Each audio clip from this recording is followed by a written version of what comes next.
এত বড় বাদশা ছিলেন হারুন রশিদ। আল্লাহ, উনি একদিন গোরস্থানের পাশ দিয়ে যাচ্ছিলেন, যাবার সময় লক্ষ্য করলেন ওই এলাকার একজন পাগল ছিল, যার মাজুস ছিল, তার নাম বাহালুল পাগলা। গোরস্থানের পাশ দিয়ে যাওয়ার সময় বাহালুল হারুন রশিদরে ডাকতেছে, পাগল দাঁড়াও, এ পাগল দাঁড়াও। হারুন রশিদ ডাক দিয়া কয়, বাহালুল রে, আমি পাগল না, তুমি পাগল। বাহালুল ডাক দিয়ে বলতেছে, হারুন, আমি কেমনে পাগল হলাম বলো। খলিফা হারুন রশিদ ডাক দেয়া কয়, বাহালুল রে, তুই সবসময় গোরস্থানে থাকিস, তুই তো সবসময় গোরস্থানে থাকিস রে বাহালুল, মানুষ তো তোরই পাগল কয় রে বাহালুল।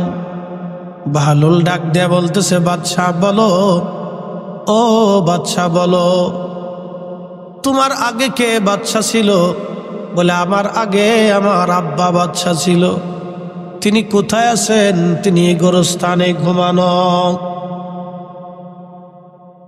তিনি গোরস্থানে ঘুমানো।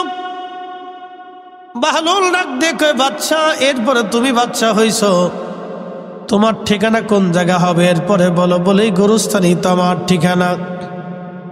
বাহালুল ডাক দিয়ে বলতেছে, বাদশা রে, তোমার ঠিকানা আমার ঠিকানা একই জায়গা, একই জায়গা হবে। বাদশা রে, এবার বুঝো, তুমি পাগল না আমি পাগল। আমি জানি কবরে আমার আসতে হবে, সেই জন্য আগেই কবরে চলে আসছি। আর তুমি জানো কবরে আসা লাগবে, তারপরও তুমি এখনো প্রাসাদে ঘুমাও। এ হারুন, খলিফা, আমি জানি গোরস্থানে আমাকে আসতে হবে, এই জন্য আমি আগেই চলে আসছি, দুনিয়া ছাইড়ে দিছি। আর তুমি জানো তোমাকে গোরস্থানে আসতে হবে, আর তুমি এখনো প্রাসাদে পড়ে রইছো, তো তুই পাগল না আমি পাগল বুঝ। এবার খলিফা হারুন বলতেছে, হ্যাঁ ঠিক বলছিস বাহালুল, আমি পাগল। বাহালুল রে, আমি পাগল, ঠিক বলছিস। এই খলিফা হারুন রশিদ এত বড় নেই পরন একজন বাদশা ছিলেন। তার জীবনের একটা ঘটনা শোনাই, খুব মনোযোগ দিবেন। খলিফা হারুন রশিদের দরবারে একটা চিঠি আসলো।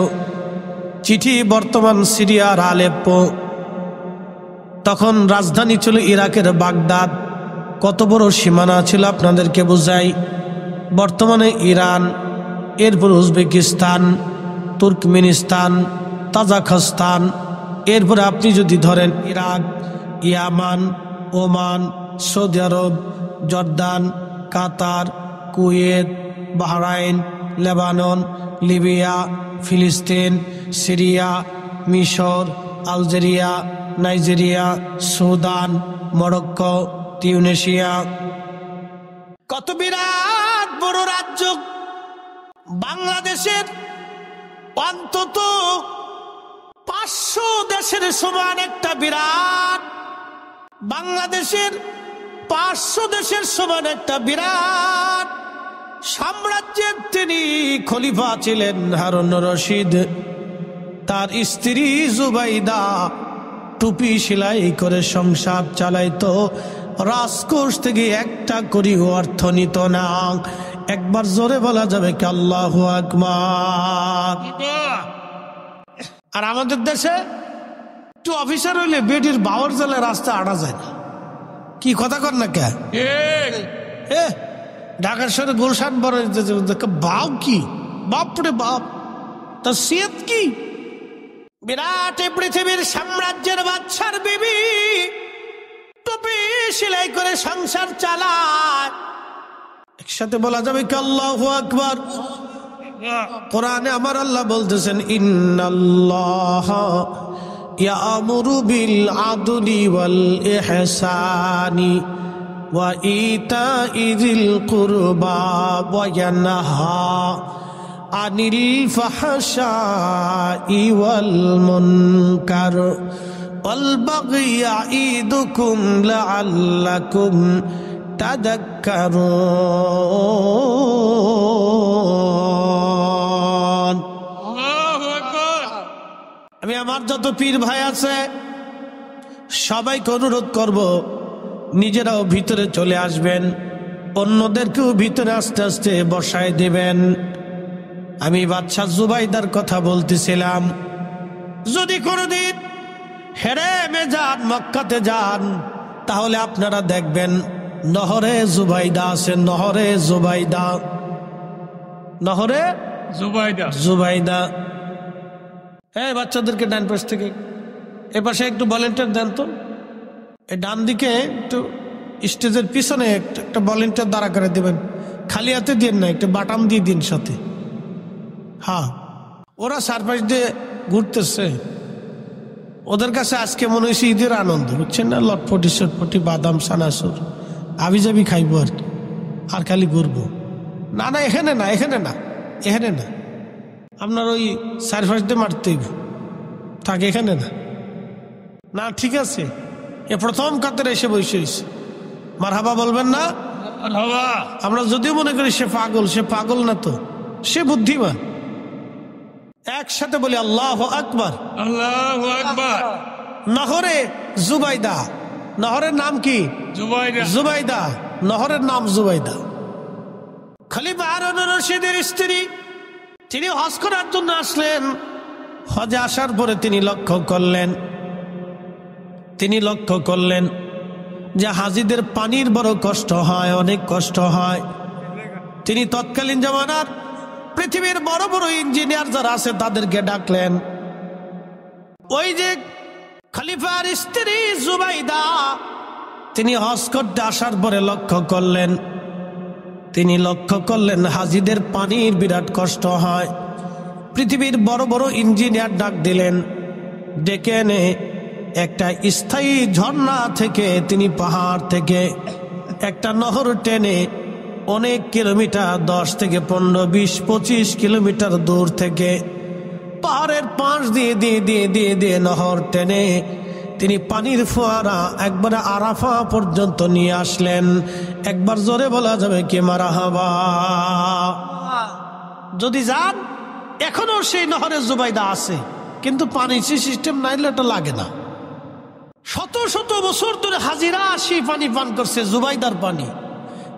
খলিফা হারুন রশিদের স্ত্রী জুবাইদা এত আবেদা জাহেদা ছিল, এত পরহেজগার ছিল যে উনি টুপি সেলাই করে সংসার চালাইত। আর আমাদের দেশের কথা কয়ে লাভ নেই, আমাদের দেশ তো মেড ইন ফুচকা। কি কথা কর না কে?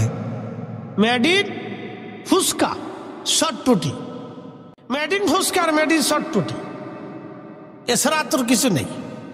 খলিফা হারুন রশিদের কাছে চিঠি আসছে, চিঠির মধ্যে লেখা, আগা খলিফাতুল মুসলিমিন, আমাদের সিরিয়ার আলেপ্পোতে কোনো বিচারক নাই।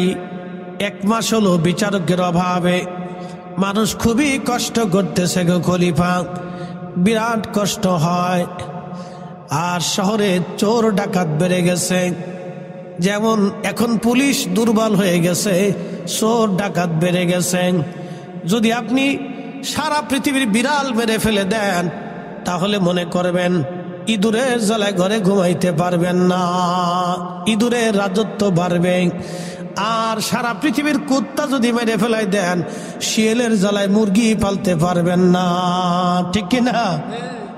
এই জন্য প্রশাসক যদি দুর্বল হয়ে যায়, তাহলে চুরি ডাকাতি পারবে। এটাকে সবসময়ের জন্য স্ট্রং রাখতে হয়, তাহলে বিপদ আছে। তাহলে প্রশাসন যদি স্ট্রং না রাখে কোনো সরকার, সে দেশ চালাইতে পারবে না। চুরি ডাকাতি, রাহাজানি, খুন খারাপি, মারামারি, ধরাধরি, এগুলো চলতে থাকবে। কারণ আমরা সাধারণ মানুষ, হুঁশ জ্ঞান কম, কেউ সময় কি করে বসি নিজেরাও বুঝি না। আর সুযোগ পেলে অপরাধ প্রবণতা আমাদের বেড়ে যায়। এই জন্য প্রশাসকদেরকে খুব শক্ত থাকতে হবে। তো খুব মনোযোগ দিয়ে খলিফা চিঠি লিখে দিলেন, আগামী 1 মাসের মধ্যে, আগামী 7 দিনের মধ্যে নতুন বিচারক যাবে। খলিফা বিচারক পাঠিয়ে দিলেন। আহা, 7 দিন আগে বিচারক পৌঁছে গেল। বিচারক চলে যাওয়ার পরে লোকের এক বুড়িমাকে ধরে নিয়ে আসছে বিচার করার জন্য। এক বৃদ্ধা নারী ধরে নিয়ে আসছে বিচার করার জন্য। বৃদ্ধা নারী, বৃদ্ধা নারীকে ধরে নিয়ে আসার পরে আল্লাহু আকবার, বিচারক সকালবেলা বললেন, ফজরের নামাজ পড়ে বিচারে বসছেন। লোকেরা ধরে নিয়ে আসছে বৃদ্ধা নারী। বিচারক জিজ্ঞেস করলেন, ব্যাপার কি? এই বৃদ্ধা নারীকে তোমরা কেন ধরে নিয়ে আসছো? লোকেরা বলল, বিচারক কাজী সাহেব, এই মহিলা রুটির দোকানে রুটি চুরি করতে যায় ধরা পড়ছে, এই জন্য আমরা তাকে ধরে নিয়ে আসছি। রুটির দোকানে রুটি চুরি করতে যাইয়া এই মহিলা ধরা পড়েছে, এই জন্য তাকে ধরে নিয়ে আসছি। বিচারক এবার ডাক দিয়ে বলতেছেন, বিচারক ডাক দিয়ে বলতেছে, বুড়িমা তুমি কি চুরি করছনি? বুড়িমা ডাক দিয়ে বলতেছে, হ্যাঁ বিচারক, আমি চুরি করেছি। বিচারক মহোদয় ডাক দিয়ে বলতেছেন, বুড়িমা তুমি চুরি কেন করছো বলো? বুড়িমা ডাক দিয়ে বলতেছে, বিচারক আমি চুরি করেছি, আমার ঘরের মধ্যে এতিম 3টা নাতি বাচ্চা আছে। আমার ছেলে এবং বৌমা দুজনই মারা গেছে, তাদের 3টা সন্তান আমার কাছে দিয়ে গেছে, তারা এতিম। এই এতিম আমি লালন পালন করি। বুড়িমা ডাক দিয়ে বলতেছে, বিচারক আজকে 7 দিন হলো আমার ঘরের মধ্যে কোনো খাবার নাই, আমি অতিষ্ঠ হইয়া খাবারের অভাবে আমি আজকে এই রুটির দোকানে এতিম বাচ্চাদের মুখের দিকে তাকাইয়া আমি বৃদ্ধাকালে রুটির দোকানে রুটি চুরি করার জন্য আমি আসছি। আমি চোর, আল্লাহর আইন অনুযায়ী আপনি আমার ফয়সালা করে দেন।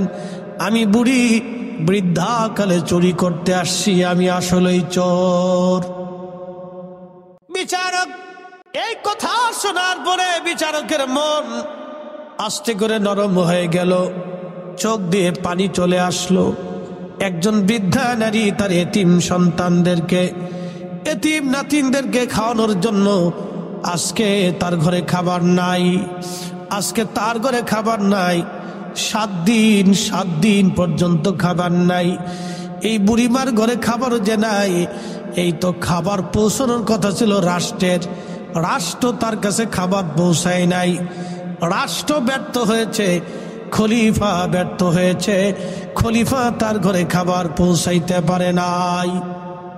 বিচারক ডাক দিয়ে বলতেছে, ও লোকেরা, আমি আজকে বিচার ফয়সালা দেব না, আগামীকাল সকালবেলা ফজরের নামাজের পরে আমি বিচার ফয়সালা দিব। তবে আগামীকাল যিনি নগর প্রধান আছেন, অর্থাৎ শহরের যিনি প্রধান, তিনি উপস্থিত থাকবেন, এবং শহরের নিরাপত্তা পুলিশ প্রধান যিনি, তিনি উপস্থিত থাকবেন, এবং শহরের যিনি খাদ্য অধিদপ্তরের প্রধান তিনি উপস্থিত থাকবেন, এবং শহরের ধনী ধনী ব্যক্তি যারা আছে তারা উপস্থিত হবে। আমি সবার সামনে কালকে বিচার করব। একবার জোরে বলা যাবে আল্লাহু আকবার। শোনেন, দুনিয়াতে যারা ন্যায় বিচার করে, কিয়ামতের ময়দানে আল্লাহ তাদেরকে হযরত ওমরের পিছনে দাঁড় করাই দিবে, সুবহানাল্লাহ, এবং তাদেরকে আল্লাহ আরশে মুআল্লার নিচে জায়গা করে দিবে। সুবহানাল্লাহ, একসাথে জোরে বলেন সুবহানাল্লাহ। যারা দুনিয়াতে ন্যায় বিচার করে, মেশরের মাঠে আল্লাহ তাদেরকে আরশে মুআল্লার নিচে জায়গা করে দিবে। দুনিয়ার যত মুয়াজ্জিন আছে সবাইকে আল্লাহ হযরত বেলালের পিছনে হাশরের মাঠে দাঁড় করাই দিবে। দুনিয়ার যত কারি আছে কিয়ামতের ময়দানে আল্লাহ রাব্বুল আলামিন হযরত উবাই ইবনে কাব রাদিয়াল্লাহু আনহুর পিছনে দাঁড়া করাই দিবে। দুনিয়াতে যত বীর যোদ্ধা আছে হযরত আলী রাদিয়াল্লাহু আনহুর পিছনে সবাইকে দাঁড়া করাই দিবে। দুনিয়ার যত দানশীল আছে কিয়ামতের ময়দানে হযরত উসমান রাদিয়াল্লাহু আনহুর পিছনে দাঁড়া করাই দিবে। বুঝতে কি কোনো অসুবিধা হচ্ছে? বুঝে যাবেন, খুবই মনোযোগ দিবেন। হাজারাতে বিচারক সেই দিন বলতেছিলেন, আগামীকাল সকালবেলা আমি বিচার করব, কিন্তু উপস্থিত থাকা লাগবে নগর প্রধান, পুলিশ প্রধান, খাদ্য অধিদপ্তরে যিনি তিনি প্রধান, আর শহরের ধনী ধনী ব্যক্তি যারা আছে সবাইকে উপস্থিত হতে হবে। সকালবেলা আমি বিচার ফয়সালা করব, আমি সকালে বিচার করব। পরের দিন সকালবেলা সবাই উপস্থিত হলো। বিচারকের ফরমান, আপনারা জানেন জেলার যিনি প্রধান তিনি কিন্তু জেলার জজ, ডিসির উপরে তার মর্যাদা, এসপির উপরে তার মর্যাদা, জেলা জজ যিনি তিনি কিন্তু জেলা প্রধান, জেলার তিনি মেন আর কি। ডিসির উপরে তার মর্যাদা, এসপির উপরেও তার মর্যাদা, জেলা জজ। তো বিচারক তো তিনি প্রধান। তিনি সকালবেলা হুকুম দিলেন সবাইকে আসার জন্য। পরের দিন সবাই আসছে। বিচারক মহিলাকে কাঠগড়ে দাঁড়া করায় রাখলো, বলল এই নারী কালকে রুটির দোকানে রুটি চুরি করতে যে ধরা পড়েছে, তিনি অকপটে স্বীকার করেছেন তিনি চোর। কিন্তু আমার বক্তব্য হলো এই বৃদ্ধাকালে একজন নারী কেন রুটির দোকানে রুটি চুরি করতে আসবে? কারণ কি? তাকে কে চোর বানাইল? কেন এই বৃদ্ধা নারী রুটির দোকানে রুটি চুরি করতে আসবে? তার ঘরে 3টে এতিম বাচ্চা ছিল। 7 দিন তার ঘরের মধ্যে কোনো খাবার নাই। ক্ষুধার্তর কারণে সে বাধ্য হয়েছে রুটির দোকানে রুটি চুরি করার জন্য। এই রাষ্ট্র, এই খেলাফত যদি তার ঘরের মধ্যে খাবার পৌঁছাইতো তাহলে এই বুড়ি মা চুরি করা লাগতো না। কথা বলেন ঠিক কিনা? যদি এই রাষ্ট্র, এই খেলাফত এই বুড়ির ঘরের মধ্যে খাবার পৌঁছাইতো ঠিক মতো, তাহলে এই বুড়ির চুরি করা লাগতো না। এই বুড়ির চুরি করা লাগে না। বিচারক বলতেছে তার অর্থ হলো তাকে চোর বানিয়েছে রাষ্ট্র। রাষ্ট্র তাকে চুরি করতে বাধ্য করেছে। রাষ্ট্র তাকে চুরি করতে বাধ্য করেছে। এই রাষ্ট্র তাকে চোর বানিয়েছে। অতএব খলিফাতুল মুসলিমিন হারুন রশিদ হলো প্রধান দায়ী। সে কেন এই বুড়িমার ঘরে খাবার পৌঁছাইল না? যেহেতু এই বুড়িমা তার খেলাফতের অধীনের ভিতরে আছে, অতএব হারুন রশিদ হলো প্রধান দায়ী। আর আমি বিচারক, যেহেতু খলিফার পক্ষ থেকে আমি বিচারক, অতএব আমি হাত পেতে দিলাম আমার হাতের মধ্যে যেন 20টা বেতের বাড়ি মারা হয়। খলিফার হাতের মধ্যে 20টা বেতের বাড়ি মারার কথা। আমি খলিফার প্রতিনিধি, আমার হাতের মধ্যে আগে 20টা বেতের বাড়ি মারো, এরপরে বাকি 20টা বেতের বাড়ি ওই যে যিনি নগর প্রধান আছেন, খলিফার পক্ষ থেকে যিনি নগরের প্রধান, তার দায়িত্ব ছিল কে খায় কে খায় না, তার প্রত্যেকটা অভুক্ত দরিদ্রর ঘরে খাবার পৌঁছানো। যেহেতু সে তার দায়িত্ব অবহেলা করেছে, অতএব তার হাতের মধ্যে 20টা বেতের বাড়ি মারা হোক। যিনি পুলিশ প্রধান, তার দায়িত্ব ছিল নিরাপত্তা দেওয়া। যেহেতু খলিফার পক্ষ থেকে সে নিরাপত্তা ঠিকমতো আদায় করে নাই, তার কাজ সে ঠিকমতো আদায় করতে পারে নাই, তার হাতের মধ্যে 20টা বেতের বাড়ি মারা হোক। খাদ্য অধিদপ্তরের যিনি ছিলেন, তার দায়িত্ব ছিল রাষ্ট্রের পক্ষ থেকে, খলিফার পক্ষ থেকে এই বুড়িমার ঘরের মধ্যে খাবার পৌঁছাই দেওয়া। যেহেতু খাদ্য অধিদপ্তরের প্রধান, তিনিও ঠিকমতো তার দায়িত্ব পালন করতে পারে নাই। অতএব খাদ্য অধিদপ্তরে যিনি প্রধান আছে, তার হাতের মধ্যে 20টা বেতের বাড়ি মারা হোক। একবার জোরে বলা যাবে কি আল্লাহু আকবার? কি বুঝলেন? বিচার। আর আমাদের দেশের বিচার সালিশ হয় চোখ টিভি দিয়ে। কি কথা কন না কা? ফোন দিয়ে আগে কয় চাচা ওই কাকির কাছে রেখে আসছি, আপনি কিন্তু আমার দিকে একটু ধাক্কাই দিয়েন। কিন্তু বিচার হয় আমাদের দেশে চোখ টিভি দিয়ে বিচারে। কাকা আগে কয়ে আসে, কাকা আপনি কিন্তু আমার বিচারে থাকেন, আমার কিন্তু দেখেন, আমারটাই দেখেন। তো সবাই যার যার দল বাড়ি করে সবাই বিচারে চলে যায়। সবাই যার যার দলের পক্ষে সেই কথা কয়। কি কথা কন না কে? ন্যায় অন্যায় বুঝে না।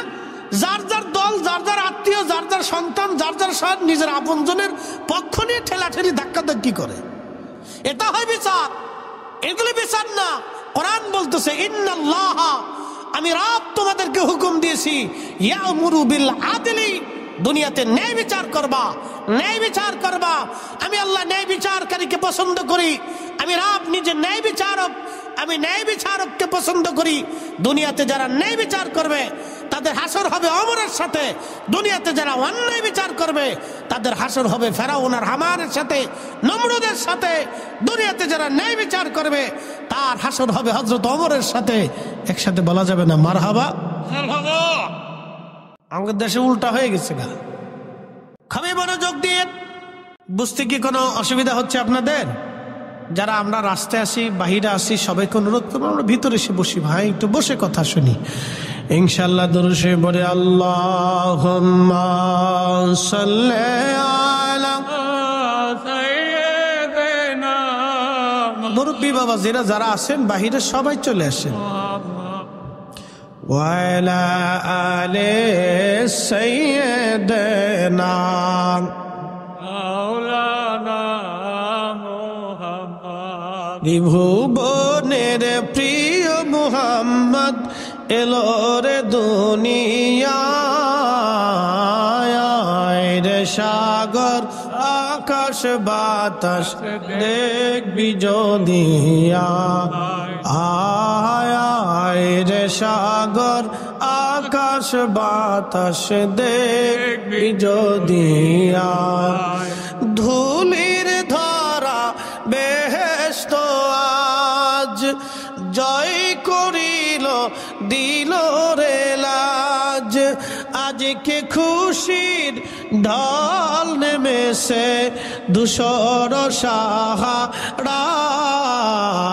সাহারায় রে সাগর আকাশ বাতাস দেখবি যদি আয় রে সাগর আকাশ বাতাস দেখবি যদি আয়।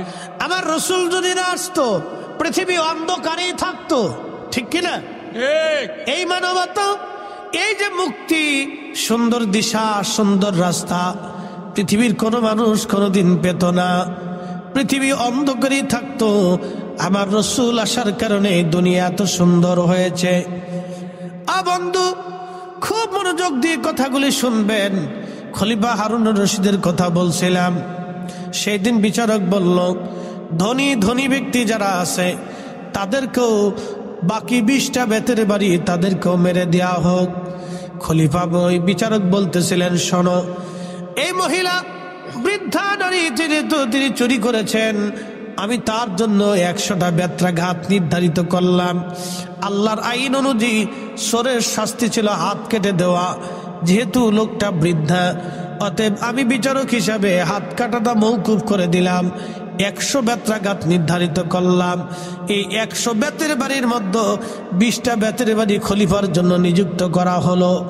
বাকি 80টা বেতের বাড়ি এই যে শহরের নগরের যিনি প্রধান আছেন, পুলিশ প্রধান আছেন, খাদ্য অধিদপ্তরের যিনি প্রধান আছেন এবং শহরের ধনী ধনী ব্যক্তি যারা আছেন তাদের জন্য বাকি 20টা বেতের বাড়ি নিযুক্ত করলাম।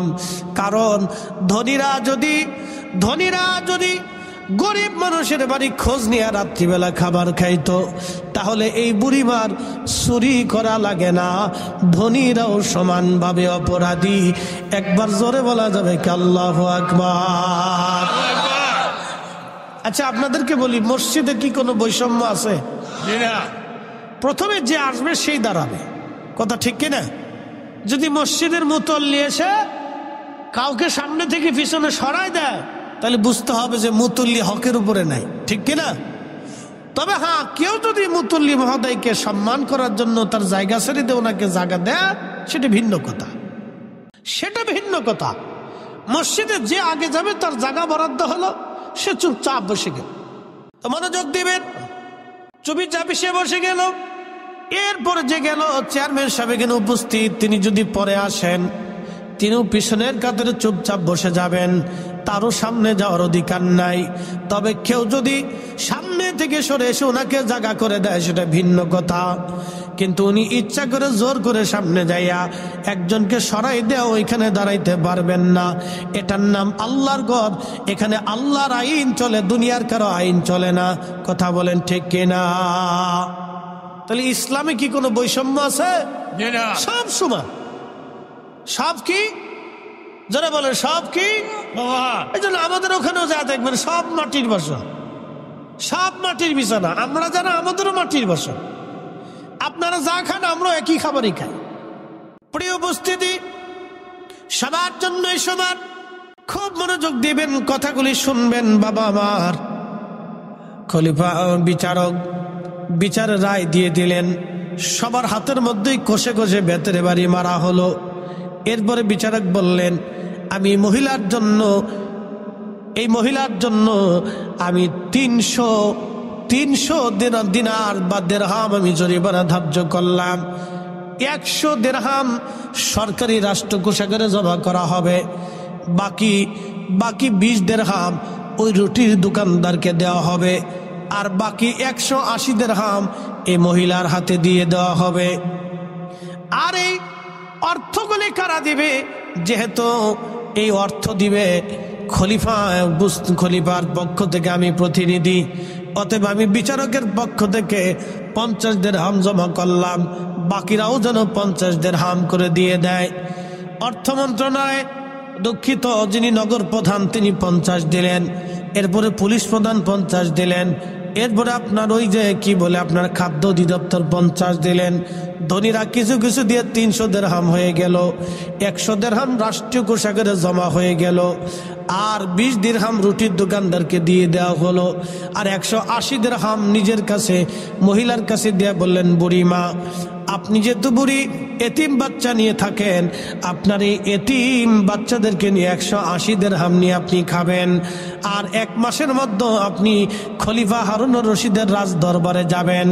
ওনার রাজ দরবারে গেলে খেলাফতের খলিফা রাজ দরবারে সবার সামনে আপনার কাছে ক্ষমা চাইতে বাধ্য হবে। একবার জোরে বলা যাবে কি আল্লাহু আকবার। এবার এই মহিলা বিচার দেখেন, কি চমৎকার বিচার ছিল সেই দিন। তার স্ত্রী জুবাইদা নহরে জুবাইদা বানিয়ে দিছে, কাবাতে এখনো সেটা আছে। তো খলিফাতুল মুসলিমিন হারুন রশিদ রাজ দরবারে, মহিলা ধীরে ধীরে 1 মাস পরে সুদূর সিরিয়ার আলেপ্পো থেকে ইরাকের বাগদাদে আসছে। সেই দিন প্রায় বহুদিন সফর করে সে ইরাকের বাগদাদে আসছে, খলিফার সাথে দেখা করবে, খলিফা তার কাছে ক্ষমা চাবে। একসাথে বলবেন মারহাবা। আর আমরা ক্ষমা কি জিনিস এটা ভুলেই গেছি, ঠিক কিনা? আমরা ভুলে গেছি। ওই মহিলা ধীরে ধীরে ধীরে ধীরে তিনি খেলাফতের রাজ দরবারের ভিতরে ঢুকতেছিলেন। আল্লাহু আকবার। বিরাট বড় রাজ দরবার, খলিফার রাজ সিংহাসনে বসা, উনি খলিফার সামনে ধীরে ধীরে আসতেছেন। বৃদ্ধ মহিলাকে দেখে খলিফা তার আসন থেকে নেমে হেঁটে হেঁটে খলিফার সামনে আসলেন। হাজার হাজার মানুষ, দুই পাশে মন্ত্রী পরিষদ, জ্ঞানী গুণী আলেম ওলামা দাঁড়ানো। খলিফা রাজকোষ থেকে সিংহাসন থেকে নেমে হেঁটে হেঁটে মহিলার কাছে আসলো। মহিলার কাছে আসার পরে মহিলা খলিফার দিকে তাকে আশ্চর্য হলো। দেখতেছে সেই দিনের বিচারক, যেই দিন বিচার করেছিল সেই বিচারক অন্য কেউ না, সেই বিচারক আজকে তার সামনে যে দাঁড়িয়ে আছে ইনি মুসলিম মিল্লাতের খলিফা হারুন রশিদ। একবার জোরে বলা যাবে কি আল্লাহু আকবার।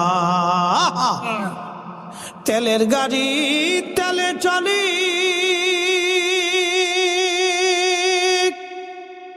হাওয়ার গাড়ি হাওয়ায় উড়ে,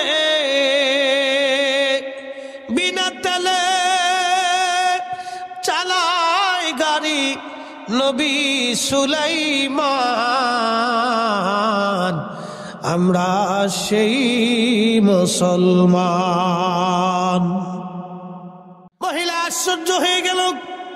খলিফা সেই দিনের বিচারক আপনি? আজকের খলিফা বলে হ্যাঁ বুড়িমা, আমি সেই দিনের বিচারক, আমি খলিফাতুল মুসলিমিন হারুন রশিদ। মারে তুমি 7টা দিন নাতি নিয়ে ক্ষুধার্ত ছিলে রে মা। আমি সেই দিন বিচার ফয়সালা করেছিলাম, আমি খলিফাতুল মুসলিমিন হিসেবে বিচার করেছিলাম, কিন্তু আজ তোমাকে এখানে কেন ডেকে আনলাম? রাজ দরবারে প্রকাশ্য মানুষের সামনে আমি তোমার কাছে ক্ষমা চাবো এই জন্য।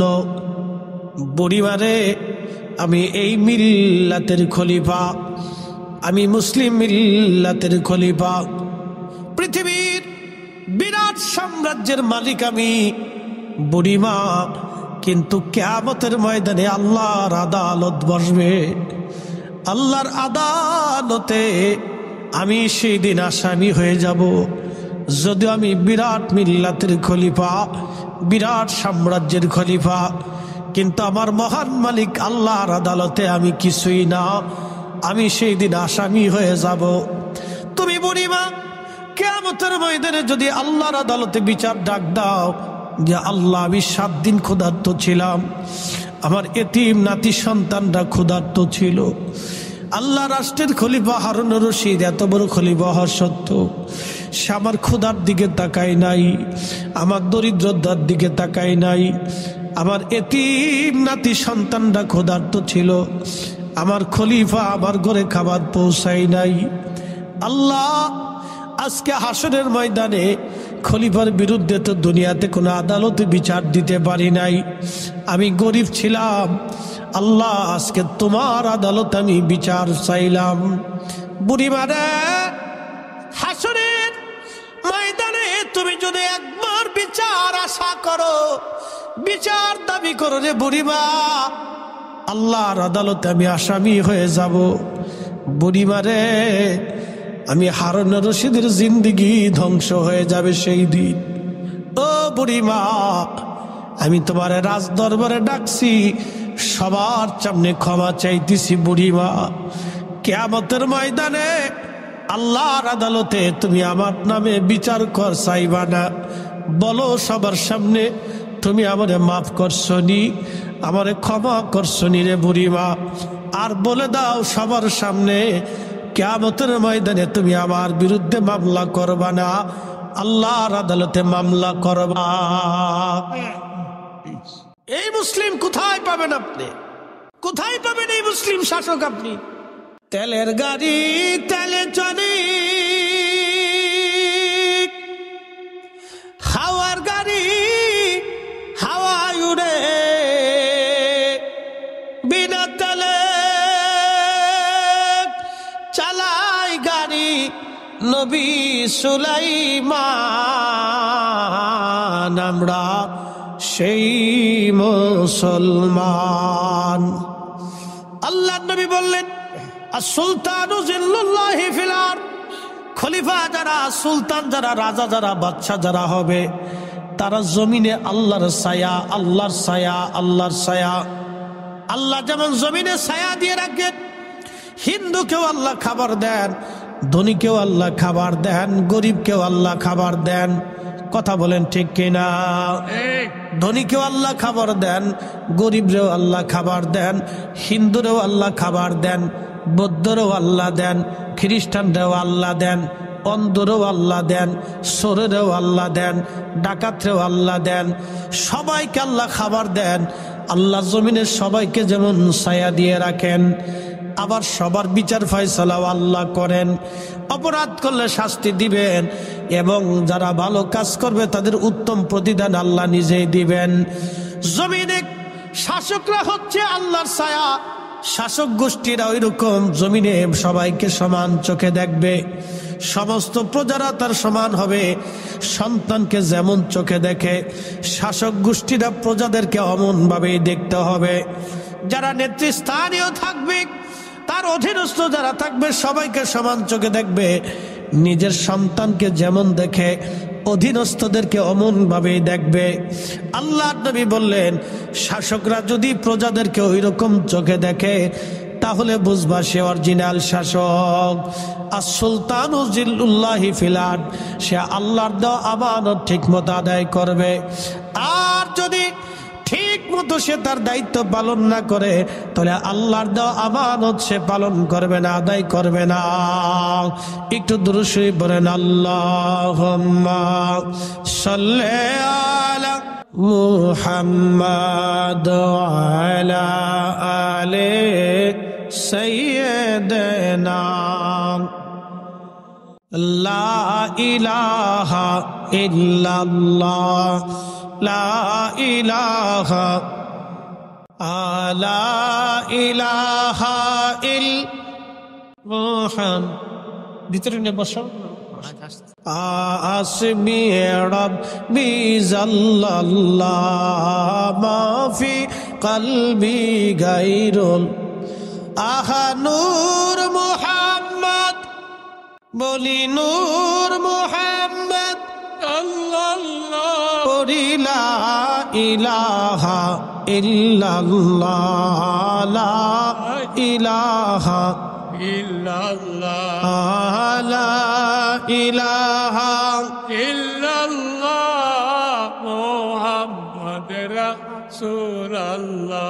বন্ধুগণ, কুরআনুল কারীমে আবার আল্লাহ বলেন ইন্নাল্লাহ ইয়ামুরু বিল আদলি ওয়াল ইহসান।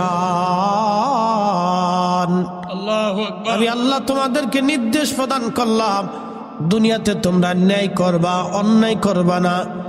এরপরে আমার আল্লাহ পাক বলতেছেন, শোনো, ওয়া ইতাইযিল কুরবা ওয়া ইয়ানহা আনিল ফাহশাই ওয়াল মুনকার। হে বান্দা, দুনিয়াতে তুমি মানুষকে ইহসান করবা, দয়া করবা।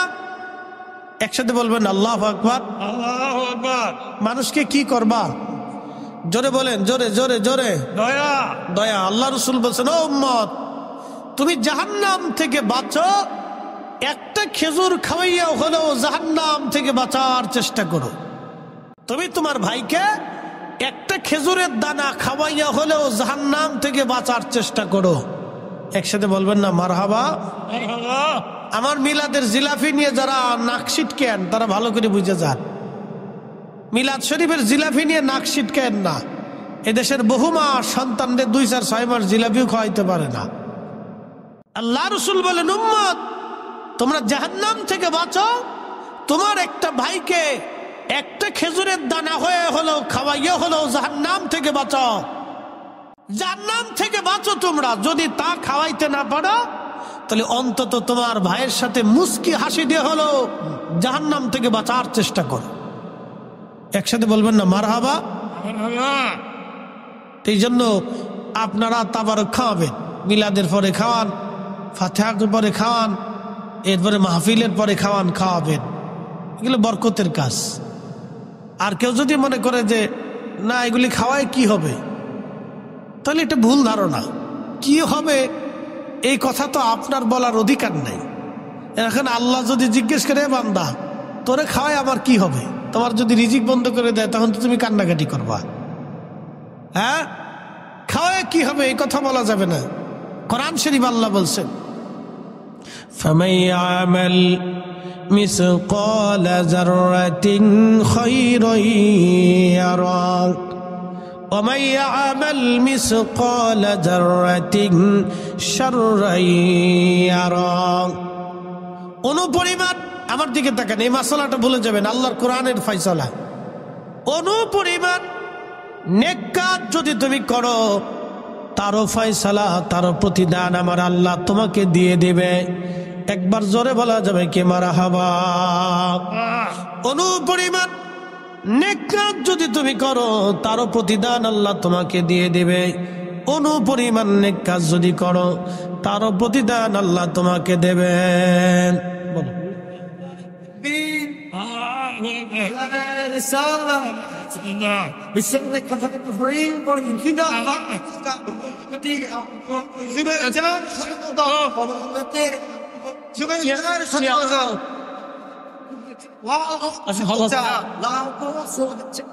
কমিটির পক্ষ থেকে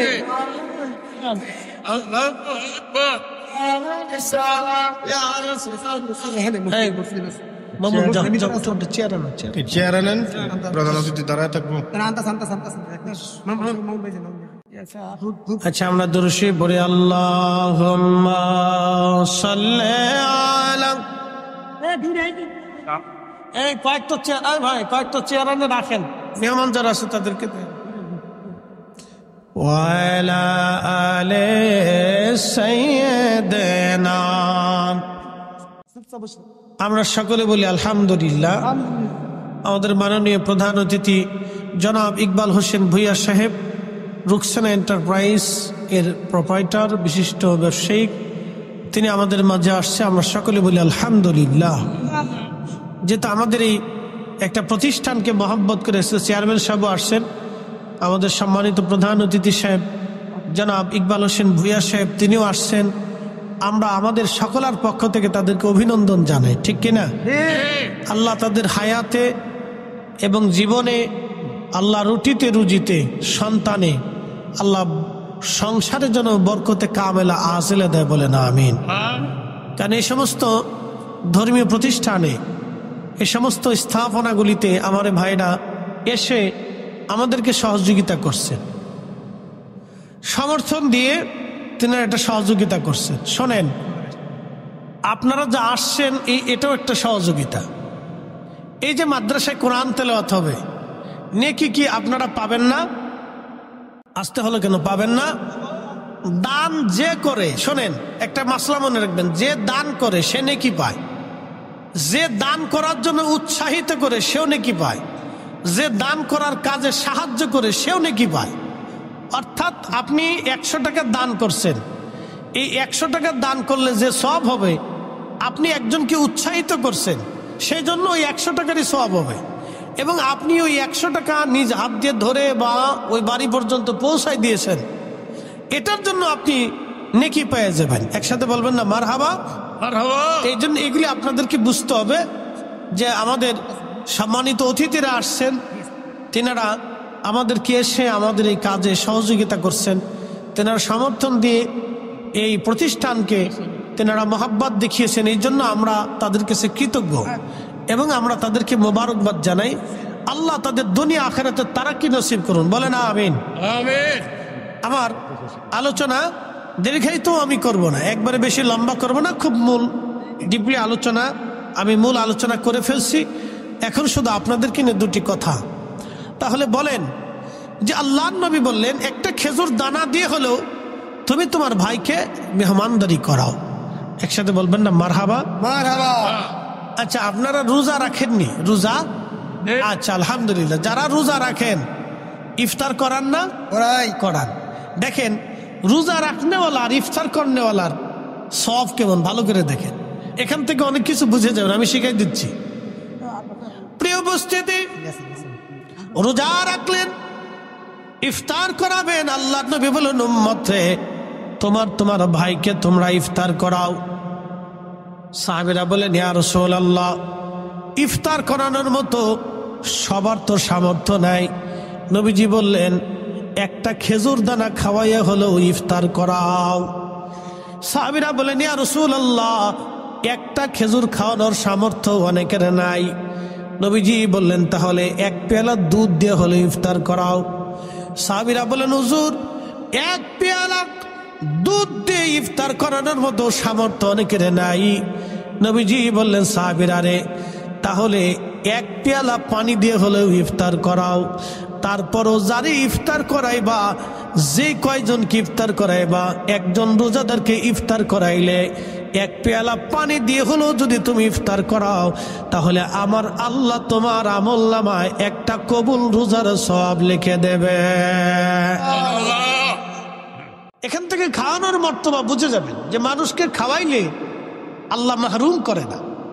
একজন রোজাদারকে 1 পেয়ালা পানি খাওয়াইছেন, তাতে আপনার একটা কবুল রোজার সওয়াব হয়ে যাবে। তার রোজা হোক বা না হোক, আপনারটাও হোক বা না হোক, কিন্তু ইফতার করানোর কারণে কবুল রোজার সওয়াব পাবেন। একসাথে বললেন আল্লাহু আকবার। আবার ভাইবেন না যে আমি রোজা রাখবো না কিন্তু সারা বছর ইফতার করাবো, এই চিন্তা করেন না। কারণ রোজা যদি না রাখেন তাহলে ফরজ তরকের একটা কঠিন শাস্তি আছে, এই শাস্তি আপনাকে আবার পেতে হবে। এই জন্য নিজে রোজা রাখবেন, রোজাদারকে ইফতার করাবেন। তো আল্লাহর নবীর সাহাবীরা বলতেছেন ইয়া রাসূলুল্লাহ, তাহলে 1 পেয়ালা পানি পান করানো যায়? নবী বললেন সাহাবীরা, যদি তোমাদের সামর্থ্য থাকে তাহলে পেট পুড়াইয়া রোজাদারকে যদি তোমরা খাওয়াইতে পারো তৃপ্তির সাথে, তাহলে কিয়ামতের ময়দানে আমি নবী তোমাদেরকে হাউজে কাউসারের পানি পান করাইয়া তোমাদের আত্মতৃপ্তি করাই দিব। একসাথে বলেন আল্লাহু আকবার। তাহলে রোজাদারকে যদি কেউ তৃপ্তি সহকারে খাওয়া, কিয়ামতের ময়দানে আল্লাহ রাসূল বলতেছেন আমি গ্যারান্টি দিলাম তোমাকে আমি হাউজে কাউসারের পানি পান করাই দেব। তাহলে আপনি এখানে দেখেন এগুলি, এই জন্য কি কোনো নেক কাজকে ছোট করে দেখবেন না। অনেক সময় বলে মিলাদ, হ্যাঁ বেদাত, এ কেন করতে যাব? আমি আমার ওই ভাইকে বলবো ভাই মিলাদে কি হয়? প্রথমত কোরআন শরীফ তেলাওয়াত হয়, প্রত্যেক হরফে কয় নাকি? 10 কথা কন না কেন? 10 নাকি? তাহলে মিলাদ যদি কেউ না পড়ায় তাহলে পরে 10 নেকি থেকে মাহরুম হলো। আর মুসলমানের ঘরে কোরআন তেলাওয়াত হবে না তো হবে কার ঘরে? প্রত্যেক মুসলমানের ঘরে ঘরে আল্লাহর কোরআন রসুলের দুরূদ চালু হওয়া উচিত। কথা কোন ঠিক কিনা? তো মিলাদ শরীফের মাধ্যমে কোরআন তেলাওয়াত হলো, এরপরে দুরূদ শরীফ শুরু হলো।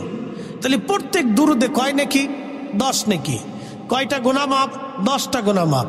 কয়টা রহমত? 10টা রহমত। তাহলে এই যে দুরূদ শরীফ থেকে যদি বন্ধ করে দেন তাহলে এই মানুষগুলি বঞ্চিত হয়ে গেল। তাহলে এখন লাভ হইল কার আর লস হইল কার? লাভ হয়েছে শয়তানের, লস হয়েছে ইমানদারের। কথা কন না কে ঠিক কিনা? তাহলে দুরুদ মিলাদ এগুলি ঘরের ভিতরে চলার দরকার আছে কিনা নাই? আছে। এই যে মাদ্রাসার তলবে এলেমকে নিয়ে আপনি কোরআন খতম দিলেন, কি খতম? কোরআন খতম দিলেন। কোরআন খতমে প্রত্যেক হরফে হরফে 10টা নাকি হবে। কয়টা নাকি হবে? আচ্ছা, মুসলমানের ঘরে যদি কোরআনের আওয়াজ না হয় তাহলে কার ঘরে কোরআনের আওয়াজ হবে বলেন তো? প্রত্যেক মুসলমানের ঘরে ঘরে কোরআনের আওয়াজ হওয়ার দরকার। কথা ঠিক কিনা? আমি আপনাকে আরো বুঝাইতেছি। খাদেমুর রাসূল হযরত আনাস তিনি সারা রাত্র কোরআন খতম দিতেন। খতম শেষ হয়ে গেলে তিনি ওনার 100-র উপরে সন্তান ছিল, এই সন্তানাদিদেরকে নিয়ে তিনি দোয়া করতেন আর বলতেন, আমার সন্তানরা, আমি মাসুক নবীর কাছ থেকে শুনছি কোরআন খতমের পরে যে দোয়া হয় এই দোয়া আল্লাহর কাছে কবুল হয়ে যায়। তাহলে বলেন, তলবে ইলমদেরকে ডাইকে নিয়ে কোরআন খতম দিয়ে মিলাদ শরীফ পরে দোয়া করলে দোয়া কবুল হয় কিনা? তাহলে এই কোরআন খতমের দরকার আছে কিনা নাই? আছে। সাহাবী রাসূল নিজে দিছেন, আর আপনি না মানলে তো আপনার জোর করে মানান যাবে না। খাদিমুর রাসূল নিজে কোরআন খতম দিতেন তার বাড়িতে, দিয়ে সন্তানাদি নাতিপুতি নিয়ে একসাথে দোয়া করতেন আর বলতেন, আমার মাসুকের কাছ থেকে শুনছি কোরআন খতমের পরে দোয়া করলে দোয়া কবুল হয়ে যায়। এই জন্য কোনো নেকের কাজকে ছোট করে দেখার সুযোগ নাই। কথা ঠিক কিনা? এই যে ওনারা আসছেন, এটা সহযোগিতা, এটা সহযোগিতা। তো ওনাদেরকে যারা উদ্বুদ্ধ করছেন, ওনারা টাকা দিয়ে যে সওয়াব পাবেন, ওনাদেরকে যারা উদ্বুদ্ধ করছেন তারা একই সওয়াব পাবে। এবং আপনারা যারা আসছেন ওনাদেরকে উদ্বুদ্ধ করতেছেন, তাহলে আপনারাও নাকি পেয়ে যাবেন। একসাথে বলা যাবে না সুবহানাল্লাহ? এই যে নেকের, আল্লাহ কোন বান্দাকে মাহরুম করে না। আমার কথায় যদি একটা লোক দান করে, তাহলে আপনি 100 টাকা দান করলে যে সওয়াব হবে, আমিও 100 টাকার সওয়াব পাবো। শুধু আমি পাবো না, এই কমিটির সবাই পাবে। শুধু কমিটি পাবে না, আপনারা যে মারহাবা বলছেন এই মারহাবাতে আপনারও 100 টাকার সওয়াব হবে। সুবহানাল্লাহ। কে আসতে হয়ে গেল না সুবহানাল্লাহটা? আল্লাহর কাছে কি অভাব পড়ছে মনে হয় না? যে আল্লাহ কিপটিমি করে দিবে দিবে দিবে না, দিবে দিবে দিবে না, দিবে দিবে দিবে না। না, আল্লাহ দিতে চায়, বান্দা নিতে চায় না। আল্লাহ দিতে চায়, বান্দা নিতে চায় না। আমার শেষ কথা, আমরা সবাই ফিরে যাব কার কাছে? আল্লাহর কাছে। মেহমানরা আসছেন, ওনারা সালাম বিনিময় করবেন। তা আমরা ফিরে যাব কার কাছে? আল্লাহর কাছে। ছিলাম কার কাছে? আল্লাহর কাছে। আমাদের জীবনের হিসাব কি আল্লাহর কাছে দেওয়া লাগবে না? লাগবে, দিতে হবে। আমাদের সম্পদের হিসাব কি দেওয়া লাগবে না? লাগবে। আচ্ছা, একটা আম গাছের থেকে 50 বছর আম কে দেয়? আল্লাহ। জীববিজ্ঞান দেয় নাকি? তা দেয় কে? আল্লাহ। আপনার 3 কেজি ধান ছিটাইলে 20-25 মন ধান ঘরে আসে, দেয় কে? আল্লাহ দেয়। আপনাকে বুঝতে হবে, দানের বিনিময়ে কোনো বান্দা মাহরুম হয় না, কোনো বান্দাকে মাহরুম করে না। দান করলে আল্লাহ বালা, অ্যাক্সিডেন্ট, দুর্ঘটনা এগুলি থেকে, আপনি রাস্তা দিয়ে যাবেন, যাওয়ার সময় আপনার অ্যাক্সিডেন্টে আপনার অনেক বড় ক্ষতি হবে, অনেক বড় ক্ষতি হবে। দান করার কারণে আল্লাহ ওই অ্যাক্সিডেন্ট থেকে আপনাকে বাঁচাই দিবে। সুবহানাল্লাহ বলা যাবে না? অ্যাক্সিডেন্ট থেকে আল্লাহ আপনাকে বাঁচাই দিবে। এই জন্য দান কোনো বান্দাকে ছোট করে না, দান বান্দাকে মহৎ করে, সম্মানিত করে। এই জন্য যারা অধিক পরিমাণে দান করে আল্লাহ তাদের সম্মানকে দুনিয়াতে বাড়ায় দেয়, আখেরাতে তো বাড়াবেই, দুনিয়াতেও আল্লাহ তাদের সম্মানকে বাড়ায় দেয়। এই জন্য আমরা দান থেকে দূরে থাকবো না, দানে আমরা প্রতিযোগিতা করব, দানে আমরা প্রতিযোগিতা করব। মাশাআল্লাহ, নারে তাকবীর, নারে রিসালাত। আমাদের সম্মানিত সভাপতি মহোদয় আসতেছে, সবাই বলি না মারহাবা।